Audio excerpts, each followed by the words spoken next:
Ito na mga kumarites, ito na nga pala yung ating inaabangan. Opening nga po pala nitong salon at isinabay na nga din pala ang blessing. Dahil nga po pala hindi nga pala ako nakapag-edit ng 2 araw dahil nga tayo ay nasa swimming. Pero dahil nandito na nga ako sa bahay, meron na tayong wifi at meron na tayong signal, makakapag-edit na ulit tayo. At ayan, binasbasan na nga ni Father pagkatapos nga ng ribbon cutting. Ang totoo niyan mga kumarites, hindi pa daw nga ito nabibless, meron na nga nakaabang sa labas. Kaya ang ginawa ni B, pinapasok na nga din dahil nga mainit. Kaya ayan, binebless pa lang to mga kumarites, meron na agad silang customer. Ganito nyo makikita kung gaano kabait si Lord. Dahil hindi pa nga nabibless, bless na talaga agad sila. Alam nyo ba kung bakit binebless ang isang tao? Dahil meron ka mabuting puso para sa lahat. Yung hindi mo iniisip lang na ikaw yung umangat dahil gusto mo lahat kayo ay aangat. Yung hindi para sa sarili mo lang yung iniisip mo, kundi dun din sa mga taong nakapaligid sa'yo at tumutulong sa'yo. Dahil alam nyo ba, hindi lahat ng blessing ay totoo. Meron kasi talagang blessing na iaangat kang bigla pero ibabagsak ka lang din agad. Alam nyo ba kung bakit? Dahil sarili mo lang yung iniisip mo at hindi mo iniisip yung mga tao nakapaligid sa'yo. Kita nyo naman at first day pa lang idinudumog na. Samahan pa nitong isa, pasingit pa talaga eh. Okay lang naman daw yun, boss naman siya.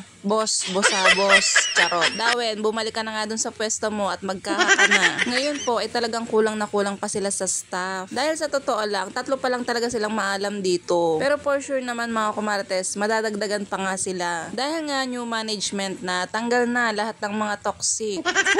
Milag ka, baka tamaan ka. Huwag mong saluhin lahat, para sa'yo talaga yan. Charot. Kita nyo naman mga kumarites, dito pa lang sa upuan, mga nakapila na. Na kung iisipin nyo ha, 3 pa lang sila dito na maalam. Kung ako na napakamainipin, aalis na ako at maghahanap na ako ng iba. Pero dahil nga nose na sila mga kumarites, kahit matagal, nag-aantay sila kahit abutin sila ng oras. Doon mo makikita kung gaano binabalik-balikan talaga kapag ka gusto ng customer yung inyong gawa. Bukod nga sa ganda ng gawa mga kumarites at quality, na ako mga kumarites ha, na bilang isang customer din, ang hahanapin ko sa salon ay yung merong mga good attitude na empleyado. Na bukod sa ini-entertain kanila, magaling makisama sa mga customer. Kaya naman pagka ganun, talagang babalik-balikan kayo. Kita nyo naman mga kumarites at yung iba nga ay dito na nga kumakain. Talagang willing silang mag-antay mga kumarites ha. At ito nga pala si ate, yung kinuha ni Binatagalinis at ngayon nga tinuturuan na din siya kung paano mag-blower, magtuyo ng buhok, kung paano mag-shampoo. At sa mga simpleng ganun, kahit papano natitrain siya, natututo siya. Kahit pag pumasok ka dito ng walang alam, matatrain ka talaga. Kita nyo naman mga kumarites, hindi nagbibiro ang video na yan ha. Talagang puno ang salon mga kumarites. Kahit yung pinaka-waiting area ay talaga naman puno din. Na kahit kulang pa nga sila sa tao,